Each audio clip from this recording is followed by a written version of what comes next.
नमस्कार, मैं हूं प्रदीप शर्मा और आप देख रहे हैं इन24 न्यूज की खास पेशकश इंसाफ के लिए संघर्ष। जी हां, इन दिनों देश में बेटियों से हो रही हैवानियत के बाद इंसाफ के लिए सड़कों पर संघर्ष चल रहा है। बंगाल से लेकर बदलापुर तक बेटियों को न्याय दिलाने के लिए जो संघर्ष चल रहा है उसने एक बार फिर सिस्टम की संवेदनशीलता पर सवाल खड़े कर दिए हैं। पश्चिम बंगाल, यूपी, बिहार के बाद महाराष्ट्र में भी बेटियों के खिलाफ हो रहे शर्मनाक अपराध सोचने पर मजबूर करते हैं कि हम एक समाज के तौर पर कहां जा रहे हैं। बदलापुर में 2 मासूमों के साथ हुए अपराध के बाद उनको इंसाफ दिलाने के लिए अब तक कदम नहीं उठाए गए जब तक जनता न्याय की गुहार करते हुए सड़क पर नहीं उतर आई।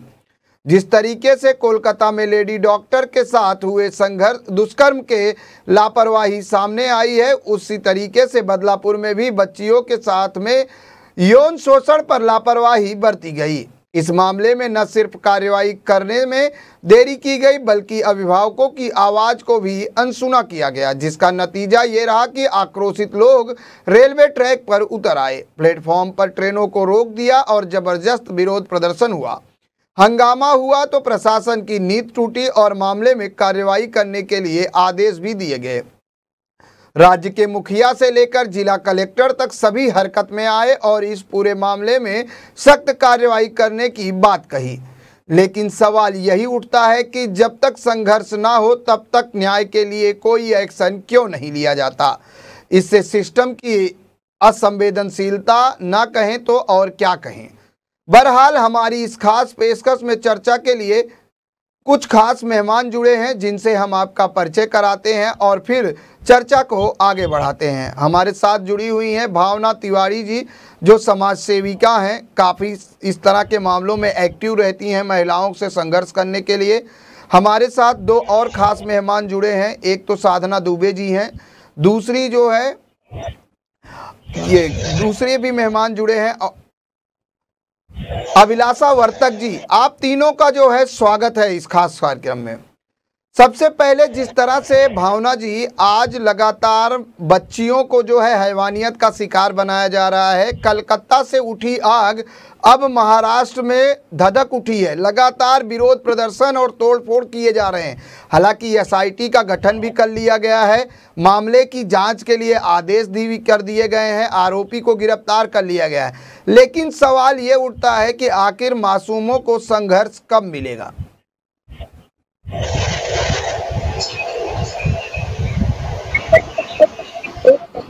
छोटे बच्चों का बलात्कार हो रहा है, जब ये चीजें सामने आती है, जब लोग उतरते हैं, जब शासन से ऐसी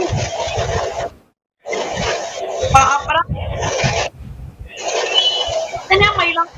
भावना जी, लगता है आपका नेटवर्क प्रॉब्लम है या मोबाइल से जो है डिस्टेंस दूर पे, क्योंकि आपका ऑडियो क्लियर नहीं आ रहा है।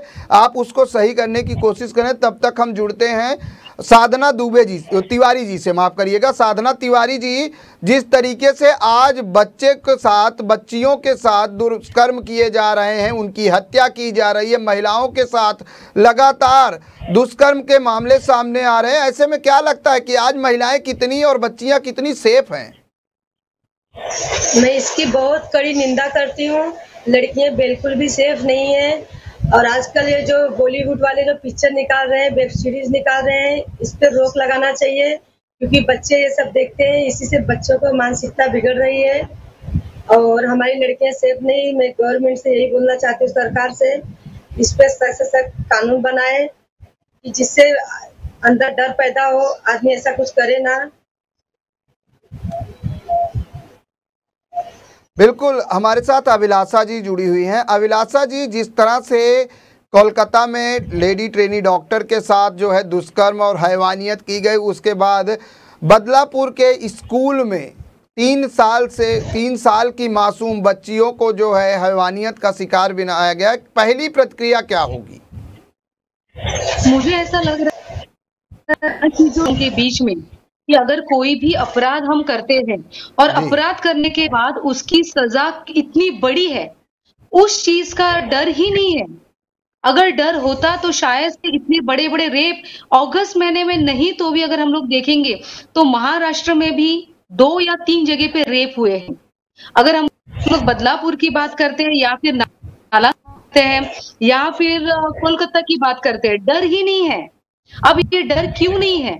क्योंकि पता है कि कुछ नहीं होने वाला है, केस पे केस चालू रहता है। और ऐसा संविधान में क्यों नहीं है कि अगर कोई गुनाह करता है, रेप कौन कर रहा है, ये सब कुछ पता है। सब कुछ पता होने के बावजूद भी इतना डिले किस लिए? क्यों डिले हो रहा है? और यहाँ पर मुझे कभी कभी ऐसा लग रहा है कि अगर सब पॉलिटिकल पार्टी इकट्ठा आ जाती है तो एक दिन में भी उनका निकाल लग सकता है, फैसला तो एक दिन में भी हो सकता है। तो क्यों नहीं हो पा रहा है? क्या रीजन है इसके बीच में? तो ये जो भी चल रहा है ये बहुत गलत चल रहा है। डर नहीं है लोगों के बीच में। बिल्कुल डर नहीं है। भावना जी हमसे फिर जुड़ गई हैं। भावना जी, जिस तरीके से कोलकाता की बात करें, पश्चिम बंगाल से लेकर अभी महाराष्ट्र में जो है अब यौन शोषण के मामले लगातार बढ़ रहे हैं। बदलापुर को लेकर पिछले 3 दिनों से जिस तरह से संघर्ष जारी है, विरोध प्रदर्शन जारी है, उसी बीच अब मुंबई से भी एक मामला सामने आया है जहां एक मासूम के साथ बलात्कार करने का मामला सामने आ चुका है। लेकिन क्या कहेंगी, जब इस तरह की घटनाएं होती हैं तो हमें संघर्ष करना पड़ता है, रास्ते पर उतरना पड़ता है, तब प्रशासन कुंभकर्णी नींदों से जागता है और एसआईटी गठन होता है, मामले की फास्ट ट्रैक की बात की जाती है। कितनी शर्मनाक बात ये बताइए आप, कितनी बताइए।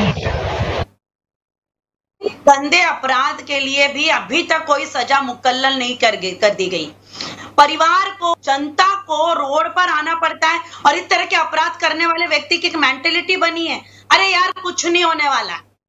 ये जब तक ये कानून इसके ऊपर अभी तक सख्त क्यों नहीं है, मेरे लिए बहुत संदेहास्पद बात है। क्योंकि मैं अपने जीवन में देखती आ रही हूँ, आज तक बच्चियों के साथ बलात्कार करना ये एक तरह की एक आम बात होती जा रही है और शासन अभी तक इसके ऊपर कड़क रवैया क्यों नहीं अपना रहा, ये आज तक पता। प्रशासन की ऐसी कौन सी कमियां, ऐसी कौन सी कमजोरी है, कहाँ प्रशासन डर रहा है कि समझ के बाहर हो रहा है कि बच्चियों के साथ। अभी आप मुझे बता रहे मुंबई की, सच बात बताओ प्रदीप जी, मुझे ये बात पता ही नहीं।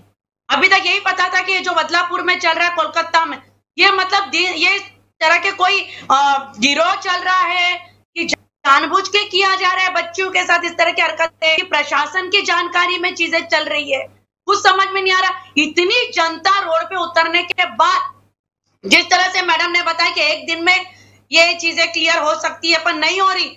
ऐसी कौन सी बात है, ऐसी कौन सी कमजोरी है प्रशासन की, कि ऐसे कौन सा दबाव है, इस तरह के क्रूरता, बर्बरता, अपराध देखा जाए तो कहीं ऐसा ना कि प्रशासन गुहार लगाते लगाते एक दिन जनता कानून अपने हाथ में ले ले और इन जैसे अपराधी को कानून के हवाले ना कि वही फैसला हो, जैसा आज की तारीख में कुवैत में, अरब देशों में किया जाता है। मैं बोलती वो कानून यहाँ पर लाओ, नहीं तो इनके अंदर का जो डर, कल मैंने क्लिप देखी, एक वीडियो बनाया है कुछ लोगों ने, बोले यार कुछ नहीं होता, दिन में कितने सारे बलात्कार होते, कुछ पकड़े जाते, कुछ पकड़े नहीं जाते, और जो पकड़े जाते वो अपना सेटलमेंट करके निकल जाते।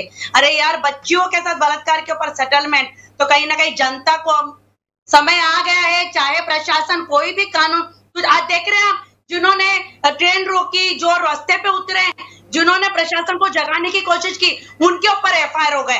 कि हमारा प्रशासन कहाँ जा रहा है, इतने नीचे स्तर पर जा रहा है। इनके घर में भी बच्चियां हैं, पर कहते हैं ना, नेताओं की बेटी को कोई नहीं छेड़ता, पुलिसकर्मी प्रशासन की बेटियों के साथ कोई गलत नहीं होता। ये आम जनता के साथ हो रहा, पता है, आम जनता चिल्ला चिल्ला के एक दिन चुपचाप अपने घर में बैठ जाएगी। और ये ना माँ बाप जिनकी बच्चों के साथ बलात्कार होता है, मेरे सामने की घटना है, अथर्वा स्कूल के अंदर बाजू में जब इस तरह की घटना बच्चों के साथ हुई तो पेरेंट्स ही सेटलमेंट करके हट गए थे। ये कहीं ना कहीं इस तरह की हरकतों ने इस चीजों को बढ़ावा दिया है। अब हमारी बच्चियों को हमको कहीं ना कहीं छुपाना पड़ेगा, ना हम स्कूल भेजे, ना बाहर भेजे, ना परिवार में कहीं भेजे, क्योंकि हमारा प्रशासन बहुत ही गिरे हुए स्तर का हो चुका है, जो इसके ऊपर अभी तक कोई नीति निकल नहीं रही है। भावना जी, लेकिन मुख्यमंत्री जी ने कहा है कि इसको जो है विपक्ष राजनीतिक तूल देने की कोशिश कर रहा है, इस तरह के मामलों पर राजनीति नहीं होनी चाहिए। फास्ट ट्रैक कोर्ट का आदेश दे दिया गया है, एसआईटी गठन कर दी गई है, आरोपी गिरफ्तार कर दिया गया है। लेकिन जिस तरह से अगर बताएं तो विरोध प्रदर्शन के दौरान ये कहा जा रहा है, जनता ये मांग कर रही है कि आरोपी को दे दिया जाए, हम उसे सजा देंगे। नहीं तो कह रही है, क्या गलत कह रही है जनता? अरे इसमें भी राजनीति, हम खुद सामाजिक कार्यकर्ता हैं, हम दिन में बहुत सारे कार्य कर रहे हैं, परंतु जितना हमसे हो रहा है हम उसके ऊपर पीछे कोई ना कोई अच्छा निर्णय लाने की कोशिश करें।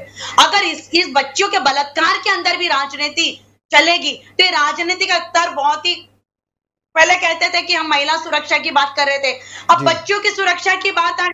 जिन्होंने बेटी पढ़ाओ बेटी बचाओ का नारा लगाया, पहले तो उन नारा जिन्होंने ये लाया था, अब उनके ऊपर जिम्मेदारी बनती है। हमेशा प्रशासन अगर हर चीज में राजनीति लाए तो मतलब हम अपनी बच्चियों को बचाएं नहीं, हम अपनी बच्चियों को उनके सामने फेंक दें क्या अभी, और ये गुहार लगाते बैठे कि प्रशासन कभी ना कभी क्यों करेगा। यह बहुत ही गलत बात है। और कानून अगर कोई निजाम सामान्य जनता अपने हाथ में लेती है तो हमारे ऊपर कोई ना कोई अपराध घोषित हो जाता है। तो ये जो बातें कर रहे हैं ये बहुत गलत है। एक सामाजिक कार्यकर्ता और आज के तारीख में एक राजनीतिक प्रवक्ता हूँ, मैं इसको कहीं भी इसको समर्थन नहीं दे सकती, ये गलत बात है। सही बात है। बिल्कुल, लेकिन साधना जी, अब जो है स्कूल विद्या का मंदिर कहा जाता है, पहले बदलापुर और फिर अकोला में हुआ, और अब मुंबई की बात करें तो मुंबई के वकोला इलाके में भी घटनाएं सामने आई हैं। क्या लगता है कि आपको शायद अकोला वाला मामला नहीं पता होगा, तो हम आपको थोड़ा सा बता देते हैं कि अकोला में एक शिक्षक द्वारा छात्राओं को जो है पोर्न वीडियो दिखाया जाता था और फिर उसके साथ छेड़छाड़ की वारदात को अंजाम दिया जाता था। बच्चियों ने समाज कल्याण विभाग को डायरेक्ट हेल्पलाइन नंबर पे कॉल करके शिक्षक के खिलाफ मामला दर्ज कराया है और शिक्षक को गिरफ्तार कर लिया गया है। लेकिन सवाल बदलापुर की जिस तरह से मासूम बच्चियों को शिकार बनाया गया है, क्या लगता है कि अब स्कूल में बच्चियां सेफ हैं? बिल्कुल भी बच्चियां स्कूल में सेफ नहीं है। भावना जी ने जो अभी कहा, मैं उनके बात से सहमत हूँ कि उनके अंदर डर नहीं है कि क्या होगा, उनके अंदर करो कुछ भी नहीं होने वाला है, इस बात से मैं बहुत सहमत हूँ। उनके अंदर डर पैदा करना है, लड़कियां कहीं भी सेफ नहीं है। डर कैसे पैदा करें, क्योंकि सरकार तो बोलती है कि हम महिला सशक्तिकरण के लिए कड़े कानून लाए गए हैं, फास्ट ट्रैक कोड बनाया गया है। जिस तरह से पुलिस स्टेशनों में अगर बात करें तो पुलिस स्टेशनों में जो है अलग से महिलाओं के लिए टेबल लगाई गई है, लेकिन वजह क्या मानती हैं कि अब तक इस तरह के जो वारदात हैं, जो इस तरह के दुष्कर्म के मामले हैं, वो थमने का नाम नहीं ले रहे हैं? लड़कियां तो छोड़ो, महिलाएं भी सेफ नहीं है, हम जैसी मम्मी है वो भी सेफ नहीं है। बोलते हैं कि लड़कियों को पहनावा ऐसा था इसलिए रेप हो गया, लड़कियां ऐसे बाहर निकलती 12 बजे रात घूमती इसके लिए ऐसा हो गया। अभी स्कूल में क्या करती बच्चे? 3 साल की बच्ची, साधना जी 3 साल की बच्ची, 3 साल की बच्ची ने क्या पहना था और डॉक्टर ने कैसा कपड़ा पहना था? 3 से 4 साल की बच्चियों को अगर इस तरह से हैवानियत का शिकार बनाया जा रहा है तो स्वाभाविक सी बात है, उन मासूमों को क्या पता है कि अभी उनकी लाइफ की शुरुआत हो रही है और उनके साथ इस तरह की वारदात को अंजाम दिया जा रहा है जहां वो स्कूली शिक्षा लेने के लिए जाती हैं। अभिलाषा जी, जिस तरीके से आज स्कूल में बच्चियां सेफ नहीं हैं, ट्रेन में बच्चियां सेफ नहीं हैं, रास्ते पर बच्चियां सेफ नहीं हैं, क्या कहेंगी? आखिर एक तरफ तो हम बेटी बचाओ बेटी पढ़ाओ का नारा दे रहे हैं, बढ़ेगा इंडिया पढ़ेगा इंडिया का नारा दे रहे हैं, सशक्तिकरण की बात करते हैं, महिलाओं के लिए विशेष कानून की बात की जाती है, लेकिन आखिर आज तक लोगों में भय क्यों नहीं पैदा हो पा रही है? बिकॉज हमारे यहाँ पर कानून जो है ना, वो कानून बराबर से काम नहीं कर पा रहा है। अभी उनपे दबाव है, क्या है ये हमें पता नहीं। और एक बात मुझे आपको बतानी है, अक्षता मात्रे का नाम क्यों नहीं लिया जा रहा है? अक्षता मात्रे, बेलापुर में क्या हुआ था, अक्षता मात्रे 6 जून को उसके घर के अंदर कुछ प्रॉब्लम हुआ था, वो मंदिर में, और मंदिर में 3 लोगों ने उस पर रेप किया और वो मामला एकदम शांत करवा दिया। और कोलकाता का मामला उठा रहे हैं, फिर यहाँ पर अपना ठाणे का, बदलापुर का मामला उठा रहे, पर अक्षता मात्रे का मामला क्यों नहीं उठा रहे? क्या इसमें भी पॉलिटिक्स है? 3 साधु लोगों ने उस पर रेप किया और उस मामले को एकदम शांति से रख दिया है। अभी सेफ्टी की अगर बात करते हैं तो ये 3 साल की 4 साल की बच्चियां, अगर उन्होंने कंप्लेंट नहीं किया होता तो पता कैसे चला होता? और यहाँ पर बच्चों के पास स्कूल, बहुत सारे स्कूल जो है ये बोलते हैं ना अनअधिकृत स्कूल है, तो गवर्नमेंट कर क्या रही है? इतने सारे स्कूल को जो अनअधिकृत है उनको बढ़ावा नहीं दे रही है गवर्नमेंट। सेफ्टी की अगर बात करते हैं तो छोटे छोटे बच्चों के साथ क्या लेडी है, आया है या जेंट्स है, आप इतने केयरलेस हो गए कि 4 साल की बच्ची वॉशरूम में जा रही है तो उसके साथ एक लेडी है या उसके साथ जेंट्स जा रहा है, ये पता नहीं है। और फिर अगर अपने बच्ची पे कुछ होता है, इसके लिए पब्लिक अगर बाहर उतरती है, तो आप लोगों ने पब्लिक के ऊपर एफआईआर किया तुरंत। मैं समझ सकती हूँ कि सवाल यही है अभिलाषा जी, सवाल यही है कि पब्लिक रास्ते पर उतरी तो एफआईआर हो गई और आरोपी इस तरह की वारदात को अंजाम देता है, ना तो स्कूल प्रशासन आगे आता है, ना ही स्थानीय प्रशासन, अभिभावक जो है आवाज उठाते हैं। जी नहीं, मेरा तो अभी एक इच्छा ऐसा है कि अगर आप लोग फास्ट ट्रैक की बात कर रहे हैं तो अगस्त महीने में नहीं तो भी 5 से 6 के चीजें हुई। कौन सा फास्ट ट्रैक, कहाँ का फास्ट ट्रैक, क्या उनको सजा मिले? कुछ भी सजा नहीं हुई। तो एक काम करो ना, फिर एक काम करो, जब तक उनको फांसी आप नहीं देते हो ना, तो हर दिन उनको तकलीफ दो। हर दिन हर एक उंगली का नाखून निकालते जाओ। 10 दिन में 10 उंगलियों के नाखून निकालो, 20 दिन में पैर के भी नाखून निकालो। हर दिन वो आदमी मरना चाहिए, हर दिन वो आदमी रोना चाहिए। तो क्या है, कहां पर है गवर्नमेंट? क्या अभिलाषा जी आपको रोकना चाहेंगे, आपने बहुत बड़ी बात कही कि जब तक उसको अदालत से सजा नहीं मिलती तब तक उसको स्थानीय प्रशासन द्वारा सजा देनी चाहिए, कुछ ऐसी सजा दे ताकि वो उस से तड़पे और उसको पता चले कि वो कौन सी ऐसी गलती किया है। लेकिन हमारे साथ जुड़ चुके हैं हमारे संवाददाता शुभम मिश्रा भी, उनसे जानते हैं। शुभम, सबसे पहला सवाल कि अब तक बदलापुर मामले में क्या कुछ हुआ है, हमारे दर्शकों को अपडेट में बताइए।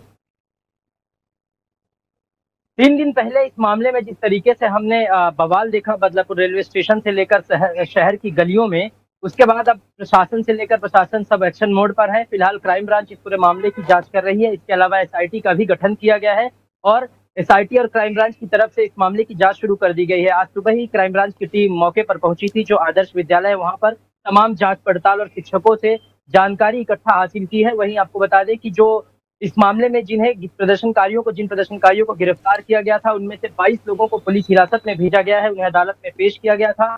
और इस पूरे मामले को लेकर के जिस तरीके से अभी तक हंगामा हुआ, उस हंगामे के बाद फिलहाल जो प्रशासन है, पुलिस है, और एक्शन मोड पर है और इस पूरे मामले में लगातार कार्रवाई की जा रही है। इसके अलावा जो मामला है, इसको लेकर के बच्चियों के परिजनों से मुलाकात की जा रही है। वहीं बच्चियों के स्टाफ था, स्कूल स्टाफ, उनसे पूछताछ की जा रही है। क्राइम ब्रांच इस पूरे मामले को तह तक एक सिलसिलेवार तरीके से इसकी जांच कर रही है ताकि हर जानकारी सामने आ सके। वहीं जो आरोपी है इस पूरे मामले का, अक्षय शिंदे, उसे भी पुलिस हिरासत में भेज दिया गया है, जहां उससे पूछताछ की जा रही है और ये पता लगाया जा रहा है कि आखिर वो किस तरीके से और कब से इस तरह की घटनाओं को अंजाम दे रहा था। शुभम, जिस तरीके से बंगाल से लेकर महाराष्ट्र तक बेटियों से हैवानियत पर संघर्ष हो रहा है, आखिर क्यों न्याय के लिए सड़कों पर संघर्ष करना पड़ रहा है हम लोगों को? प्रदीप जी, इसको अगर हम एक शब्दों में कहें तो ये है लापरवाही। हमारे सिस्टम में बैठे लोग जिस तरीके से लापरवाही करते हैं और उसी लापरवाही का नतीजा है कि आज न्याय के लिए लोगों को संघर्ष करना पड़ रहा है, सड़कों पर उतरना पड़ रहा है। और जब संघर्ष किया जा रहा है तो उसके बदले में मिल रही है एफआईआर। अभी मैं जो हमारे साथ मेहमान जुड़े हुए हैं उनको सुन रहा था और लोग कह रहे थे जिस तरीके से इस मामले में जब लोग अपने न्याय के लिए सड़कों पर उतर रहे हैं तो उन्हें बदले में एफआईआर दी जा रही है, गिरफ्तारियां की जा रही है। देखिए, हिंसा का कोई समर्थन नहीं करता है, लेकिन जो हमारा सिस्टम है, जो हमारे सिस्टम में बैठे लोग हैं, वो जिस तरीके से लापरवाही बरतते हैं, चाहे हम कोलकाता केस की बात करें, बदलापुर की केस बात करें, इन दोनों ही मामलों में पहले 2 दिन तक, चाहे वो कोलकाता का मामला हो, जब सुबह पीड़िता डॉक्टर के शव बरामद हुआ, उसके बाद जिस तरीके से लीपापोती की गई, चाहे वो स्कूल के प्रिंसिपल संदीप घोष हो, उन्होंने जिस तरीके से परिजनों को शिकायत दी कि आपकी बेटी ने जान दे दी है, जबकि मामला कुछ और था। उनसे लगातार 60 घंटों से पूछताछ सीबीआई कर रही है। उनकी जो इस पूरे मामले को लेकर के जो उनकी स्थिति है वो शक के घेरे में है, जिसके चलते उनसे लगातार पूछताछ की जा रही है। सुप्रीम कोर्ट ने भी इस पूरे मामले में जो सवाल उठाए हो बेहद गंभीर है, चाहे वो पीड़िता के शव को परिजनों को सौंपना हो, इस मामले में एफआईआर में देरी करना हो, और जो क्राइम स्पॉट था, सबसे बड़ा सवाल जो उठा है कि क्राइम स्पॉट को कोलकाता पुलिस 48 घंटों तक सील नहीं किया था, जबकि हमारे कानून में प्रावधान है और नियम तौर पर यही कहता है कि जब भी जहां क्राइम होता है उस स्पॉट को तुरंत पुलिस सील करती है। लेकिन कोलकाता में लापरवाही देखिए कि 48 घंटे तक वो सील नहीं रहा, उसके बाद वहां भीड़ घुसती है, तोड़फोड़ करती है, और तोड़फोड़ करने के बाद वहां सबूतों से छेड़छाड़ की जाती है। तो ये जो लापरवाहियां है, जो सिस्टम की लीपापोती है, ये कहीं ना कहीं, और बदलापुर की यदि हम बात करें तो बदलापुर मामले में भी यही देखने को मिला लगातार जो अभिभावक थे वो वहां स्कूल के बाहर धरना प्रदर्शन कर रहे थे, इस पूरे मामले में कार्रवाई की मांग कर रहे थे। लेकिन शुरू में स्कूल प्रशासन हो या पुलिस ने आरोपी को जरूर 3 घंटे में गिरफ्तार कर लिया था, लेकिन लीपापोती शुरू में की गई और यही वजह थी कि लोग आक्रोशित हुए और सड़कों पर उतरे और जिसका ये संघर्ष देखने को मिला। भावना जी, जिस तरह से आपने सुना कि शुभम ने बताया कि आज सुबह जो है एसआईटी की टीम घटनास्थल पर पहुंची है, परिजनों से मुलाकात की गई, उनका बयान दर्ज किया गया है और खुद सूबे के जो गृह मंत्री हैं यानी उप मुख्यमंत्री देवेंद्र फडणवीस ने कहा है कि दोषियों को बख्शा नहीं जाएगा, फास्ट ट्रैक पर मामला चलाया जाएगा और इसकी जो जांच कमेटी है, एसआईटी की जो कमेटी है वो लगातार इस पूरे मामले पर अपनी जांच तेज कर दी है। वजह क्या मानती हैं कि जब इस तरह की वारदात सामने आती है, जब रास्ते पर लोग उतर जाते हैं तो प्रशासन और जो सिस्टम है स्थानीय लेवल का वो एक्टिव मोड में आ जाता है?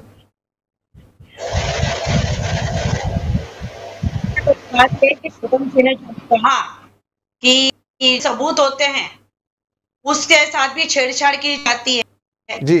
प्रशासन को जगाने के लिए अगर लोगों को रास्ते पर उतरना पड़ता है तो इस प्रशासन का हमारे जीवन में क्या मतलब हो गया? आज एक बात दिखाई जाती है कि रक्षाबंधन जैसे समय पर लोग पुलिस प्रशासनों को जाकर राखी बांधते हैं कि हमारी सुरक्षा करते हैं। क्या जनता के दिमाग में अब ये चीजें रह गई है? प्रशासन उसकी सुरक्षा करेगा। यहाँ पर तो जनता को, माता पिता को, लोगों को रोना पड़ रहा है। हम कौन सी दुनिया में जी रहे हैं? हम डिजिटलाइजेशन की बात करते हैं, हम तरक्की की बात करते हैं, आज की बात करते हैं। ये ऐसा कैसा विकास है जो हमारी 3 से 4 साल की बच्चियों को नराधम अपने भोग का शिकार बना रहे हैं? इससे ज्यादा कलयुग। अब नवरात्रि आ रही है, कन्या पूजन जैसे अड़ंगे होंगे, पर आज ये बच्चियां के कन्या का रूप नहीं है जिसके साथ गलत चीजें की जा रही। प्रशासन की इतनी गंदी लापरवाही, इतनी घिनौनी लापरवाही मैंने कभी सोची ये दिन हमको देखना पड़ेगा। ये प्रशासन की बात, अभी प्रशासन जो कर रहा है हमेशा फास्ट ट्रैक की बात करती है, नेतागण अपनी बात कर रहे हैं, एसआईटी की बात कर रहे हैं। जब ये सारी टीम बैठी है तो ऐसे अपराधी जो आपने पकड़ लिए फिर भी उनको क्यों आपने अभी तक बख्शा है? क्यों पब्लिक के सामने कोई ऐसा उदाहरण नहीं रखते कि जनता को लगे कि अब हमारी बच्चियां जीते? क्यों इनको हम शासन हमारे टैक्स के पैसे से आज इन लोगों को जेल में डालकर उनको खाना खिला रहा है, उनको भरण पोषण कर रहा है, फिर कहीं से कुछ होता। आज तक तो हमको ये नहीं पता कि जितने बलात्कारी है वो अभी तक जेल में बैठे के बाहर घूम रहे। डर नहीं है, हर चीज लापरवाही के साथ हो रही है, हर चीजों से छेड़छाड़ हो रही है। हमको अपने न्याय के लिए अगर खुद ही लड़के सड़क पे उतरना पड़ेगा तो यह बहुत गलत हो रहा है। हमारे प्रशासन के प्रति हमारी जो देखने की एक हमारी जो नीति थी वो कहीं ना कहीं बदलती जा रही है। हम नहीं कह सकते कि हम सुरक्षित है। जब शहरों में ये सारा वातावरण हो रहा है तो खेड़े गांव में पता नहीं रोज क्या से क्या होता हो। अभिलाषा जी, बहुत बड़ा सवाल उठाया है भावना जी ने कि जब शहर मुंबई जैसी सिटी में बच्चियां सेफ नहीं, क्योंकि मुंबई को सबसे सेफ माना जा रहा था। दिल्ली में जब निर्भया कांड हुआ था उसके बाद लोग ये कहते थे कि मुंबई में जो है लोग सेफ हैं, लेकिन अब तो महाराष्ट्र के अलग अलग इलाकों में, अगर जैसे आपने बात की कि नवी मुंबई में जो हुआ था उसकी बात क्यों नहीं की जा रही है, लेकिन लगातार मामले आ रहे हैं। आज की बात अगर आपको बता दें कि उत्तर प्रदेश के झांसी में भी एक मानवता को शर्मसार करने वाली घटना सामने आई है, जहां 3 युवकों ने एक लड़की के साथ कार में रेप किया और उसको फिर चलती गाड़ी से सड़क पर फेंक दिया। आखिर वजह क्या है कि इस तरह की वारदात को हम कब रोक पाएंगे? मुझे तो कभी कभी ऐसा लग रहा है ना कि भावना मैडम ने जो बोला है वो सही बोला है, 100% सही बोला है। बिकॉज ऐसे केसेस जो हमारे सामने आ रहे हैं ना, वो 100 में से 10% केसेस ही हमारे सामने आ रहे हैं। 90% केसेस उनके घर वाले दबा देते हैं ताकि बाहर वालों को कुछ पता ना चले। बिकॉज यहाँ पर मैं बहुत सारी जगह पे जब जाती हूँ तो 8वीं की बच्ची भी प्रेग्नेंट हो चुकी है, 6वीं की बच्ची पे भी रेप हो चुका है। बट जब मैं उनको बोलती हूँ कि चलो हम लोग पुलिस स्टेशन जाते हैं तो वो लोग हमारे पे झगड़ा करने आते कि नहीं नहीं मेरी बेटी का नाम खराब होगा, कल उसकी शादी कैसी होगी। बट ये होता है, एक लेडी रिक्शे से जब उतरती है ना तो भी उसको टच किया जाता है, ट्रेन में से बाहर जाती है तो भी उसको टच किया जाता है, कभी उसको छाती को हाथ लगाया जाता है, कभी कमर को हाथ लगाया जाता है, बट वो लेडी चुप बैठती है। बहुत सारे प्रॉब्लम बढ़ जाती है, बिकॉज वो चुप बैठना सीख गई है। बट उस दिन जो बदलापुर में ट्रैक पे जो पब्लिक उतरी है ना, इसी वजह से उतरी है कि कितना टाइम चुप बैठे और कितना चुप बैठे हम। जितना चुप बैठ रहे हैं, आज फास्ट ट्रैक होगा, कल फास्ट ट्रैक होगा, ये फास्ट ट्रैक के नाम पे एक भी, आप मुझे बताओ, इतने सारे रेप केसेस हुए, क्या एक को भी एक एक्सट्रीम सजा दी गई? नहीं दी गई। तो पब्लिक को बाहर उतरना पड़ेगा। If we are talking about constitution की हमारा संविधान ये है, तो संविधान कहां पर है? अगर आप बात करते हो कभी कभी लेडीज के कपड़ों की, तो भाई 4 साल की बच्ची ने क्या कपड़े पहने थे, वो मैडम ने सही बोला है। तो यहाँ पर मुझे स्कूल वालों को भी ये बोलना है कि ये आपकी भी जिम्मेदारी है कि बच्ची जब टॉयलेट जाती है तो वहां पर लेडी आया है या नहीं है। हर एक का एक रिस्पॉन्सिबिलिटी होता है जो उन्होंने उठाना चाहिए था। 5 महीने से अगर वो इंग्लिश के टीचर रेप कर रहे बच्चे पे, तो पेरेंट्स को भी पता नहीं चला कि अपनी बच्ची का बिहेवियर तो चेंज होता है ना। अगर किसी ने टच किया या कुछ भी होता है तो अपने बच्चों का बिहेवियर चेंज हुआ पेरेंट्स को दिखाई नहीं दिया, टीचर्स को दिखाई नहीं दिया। तो ये बात गलत है। इसलिए पब्लिक अपने हाथ में कायदा ले रही है। और मुझे ये बोलना है कि अभी बस हो गया, मोमबत्ती मत जलाओ, जस्टिस मत चिल्लाओ। उतरना पड़ेगा, प्रेशर देना पड़ेगा गवर्नमेंट को। जब तक हम प्रेशर नहीं देते हैं तब तक ये जागेगा नहीं।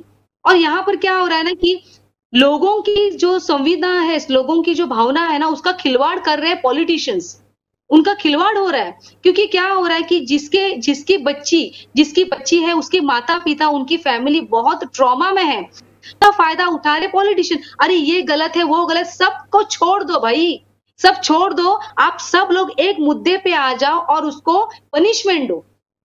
ये पनिशमेंट जब मिलना बिल्कुल अभिलाषा जी, कि जिस तरह से इस तरह के मामलों को लेकर हर किसी को आगे आना पड़ेगा, चाहे कोई भी समाज का हो, कोई भी पार्टी का हो, हर किसी को चाहिए कि इस तरह से बच्चियों के साथ जो दुष्कर्म हो रहे हैं उस पर रोक लगाने के लिए आवाज़ उठाए। जैसा कि शुभम हमारे साथ लगातार जुड़े हुए हैं। शुभम, आपने कहा कि बच्चियों के जितने गुनहगार हैं वो हैवान हैं, उतने ही जिम्मेदार सिस्टम भी है। आखिर क्यों और कैसे, आपने कहा? तो बड़ा जो उदाहरण है वो मैं कुछ केसेस आपको बताना चाहूंगा। मार्च का महीना था, यूपी के हमीरपुर में 2 बच्चियां, उनके पिता और माता मजदूर थे। वो दोनों बच्चियां अपने माता पिता के साथ ईंट के भट्टे के ठेके में रहती थी। ईंट का जो भट्टा था उस ठेके में वो लोग काम करते थे वहाँ ठेकेदार के यहाँ, और वो बच्चियां वहीं रहती थी। एक रोज उनके साथ दुष्कर्म होता है। ठेकेदार और उसके कुछ परिजन मिलकर उनके साथ दुष्कर्म करते हैं, उन्हें शराब पिलाते हैं, उसके बाद उनका वीडियो बनाते हैं और फिर ब्लैकमेल करते हैं। इस मामले में जब पीड़िताओं ने बर्दाश्त नहीं हुआ उनसे अत्याचार, तो उन्होंने अपनी जान दे दी। एक पेड़ से फांसी लगाकर अपनी जान दे दी। इसके बाद इस एक मामले में जब परिवार ने हिम्मत जुटाई और आरोपियों के खिलाफ पुलिस थाने में केस दर्ज कराया, तो यहाँ प्रशासन की लापरवाही देखिए कि जब परिजन ने थाने में केस दर्ज कराया तो जो आरोपियों के दूसरे लोग थे, जो दूसरे साथी या परिजन थे, उन्होंने पूरे परिवार को इतना धमकाया, इतना डराया कि आखिरकार उस बच्ची के पिता ने भी फांसी लगाकर अपनी जान दे दी। ये मार्च महीने का केस है। पहला उदाहरण तो ये रहा जो हमारा सिस्टम लापरवाह है, जो संघर्ष हो रहे हैं उसका। दूसरा एक केस आपको याद होगा, बीजेपी के पूर्व विधायक है कुलदीप सिंह सेंगर, उनके मामले में कितना कुछ बवाल हुआ था, किस तरीके से उस मामले को उछाला गया था। वहीं इस मामले में जो विपक्ष है, चाहे वो समाजवादी पार्टी हो उत्तर प्रदेश में या कांग्रेस, इन पार्टियों के तमाम कार्यकर्ताओं, महिला कार्यकर्ताओं ने इस पूरे मामले को पूरे जोर शोर से उठाया था। प्रशासन की लापरवाही भी इस मामले में खूब सामने आई थी। मीडिया ने भी इस केस को काफी सपोर्ट किया था, जिसकी वजह से आज कुलदीप सेंगर को जेल हो सकती है इस मामले के। लेकिन अभी यूपी में एक नायाब सिंह करके शख्स है जो समाजवादी पार्टी के नेता बताए जा रहे हैं, उन पर दुष्कर्म का आरोप लगा है। लेकिन यहाँ मामले में फर्क देखिए, जब बात किसी और पार्टी के नेता की थी तो विपक्ष की तरफ से जो महिलाएं थी, मैं कुछ नाम आपको बताना चाहूंगा यहाँ पे, चाहे वो राज्यसभा सांसद जया बच्चन हो या लोकसभा सांसद डिंपल यादव हो, हेमा मालिनी हो, ये किसी भी पार्टी से संबंध रखती हो। लेकिन जब इस तरीके के मामले सामने आते हैं तो सामने वाली पार्टियों पर तो आरोप लगाती हैं, जब इनके पार्टी की बात होती है तो ये खामोश हो जाती है। ये जो खामोशी है, ये जो सियासत है, इसको कहीं ना कहीं रोकना होगा। और जिस तरीके से मामलों को लेकर के पक्षपात किया जाता है, सरकार को बचाने का प्रयास किया जाता है, सिस्टम में बैठे अपने अधिकारियों को बचाने का जो प्रयास होता है, इसे रोकना होगा। और जो सियासत कर भी रहे हैं, जो हमारे सरकारी सिस्टम से लेकर प्रशासन हो या फिर हमारे सरकार में बैठे नुमाइंदों हैं, इनको अब ये सोचना होगा कि इस तरीके के मामले जब भी सामने आए तो कहीं ना कहीं सरकार, पक्ष, पार्टी, इन तमाम से परे होकर आंदोलन करना होगा। और खासकर जो महिला सांसद है, जो सांसद महिलाओं की, हमारे देश की आधी आबादी का जो प्रतिनिधित्व करती हैं संसद में, उन्हें आवाज उठानी होगी, उन्हें पार्टी पक्ष से परे होकर उठना होगा, तब जाकर कहीं ना कहीं इस तरह के संघर्ष रुकेंगे। वरना आने वाले समय में हमें और कुछ भी देखने को मिल सकता है जो शायद इस देश में कभी ना देखा हो। बिल्कुल शुभम, बहुत बड़ी बात आपने कही कि जिस तरह से प्रशासन की लापरवाही भी उतना ही जो है इस मामले में जो है कहीं ना कहीं आरोप है, जितना कि एक हैवान जो बच्चियों का शिकार बनाता है। लेकिन जिस तरीके से बात करें तो अपना अपना करो सुधार, तभी मिटेगा भ्रष्टाचार।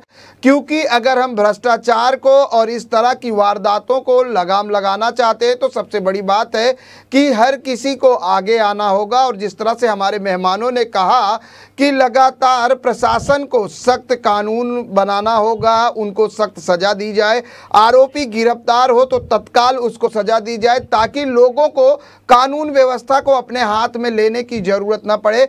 भावना जी, इस शो में जुड़ने के लिए आपका बहुत बहुत धन्यवाद। अभिलाषा जी आपका भी, और जिस तरीके से बात करें साधना जी आपका भी बहुत बहुत धन्यवाद इस शो में जुड़ने के लिए। शुभम मिश्रा आपका भी। लेकिन जिस तरीके से बच्चियों को हवस का शिकार बनाया जा रहा है और उसके बाद न्याय के लिए जो संघर्ष करना पड़ रहा है, उसके बाद कई सवाल खड़े हो रहे हैं। क्या अब FIR तक दर्ज कराने के लिए आंदोलन करने पड़ेंगे? आखिर पीड़ितों के लिए पुलिस थाने तक जाना भी इतना मुश्किल क्यों हो गया है? वैसे जब न्याय दिलाने से अधिक प्रयास अपराध छिपाने के लिए किए जाने लगे तो महिलाएं और कमजोर वर्ग के लोगों के साथ अत्याचार बढ़ ही जाते हैं।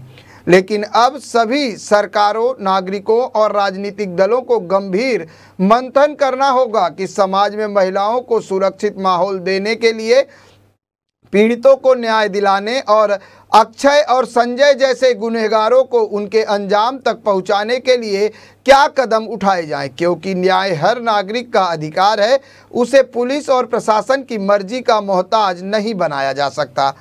लेकिन सवाल अभी भी यही है कि आखिर महिलाओं को और मासूम बच्चियों को इंसाफ कब मिलेगा। मेरे साथ बस इतना ही। अन्य ताज़ा तरीन खबरों के लिए देखते रहें IN24 न्यूज़। मुझे और मेरी पूरी टीम को दे इजाज़त। नमस्कार।